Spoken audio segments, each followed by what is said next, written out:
Hi అండి, చల్లటి వాతావరణంలో వేడివేడిగా చపాతీల్లోకి ఆలూ కర్రీ ఉంటే సూపర్గా ఉంటుంది కదా. అలా అని రొటీన్గా చేసుకునే ఆలూ కర్రీ కాకుండా రాజస్థానీ వాళ్ళ స్టైల్లో సింపుల్ మసాలాలతో సూపర్ టేస్టీగా ఉండే ఈ ఆలూ కర్రీని ట్రై చేయండి.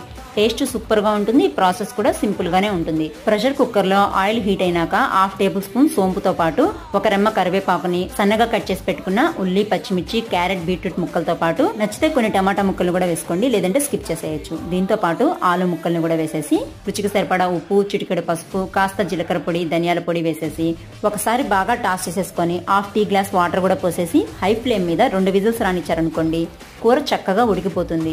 ఇప్పుడు దీంట్లో జస్ట్ 1 టేబుల్ స్పూన్ మాత్రమే శనగపిండి వేసేసి మరికొన్ని నీళ్లు కూడా పోసేసి గెరటితో కాస్త స్మాష్ చేసేసుకొని అవసరం అనిపిస్తే ఇంకొన్ని వాటర్ కూడా పోసేసుకొని కొద్దిసేపు ఉడికి రానిచ్చినాక ఫైనల్ గా కొత్తిమీర వేసుకుని స్టవ్ ఆఫ్ చేసుకుంటే సరిపోతుంది. రాజస్థానీ స్టైల్లో ఆలూ కర్రీ తయారైపోతుంది. వీడియో నచ్చితే లైక్ చేసి షేర్ చేయండి. Thanks for watching.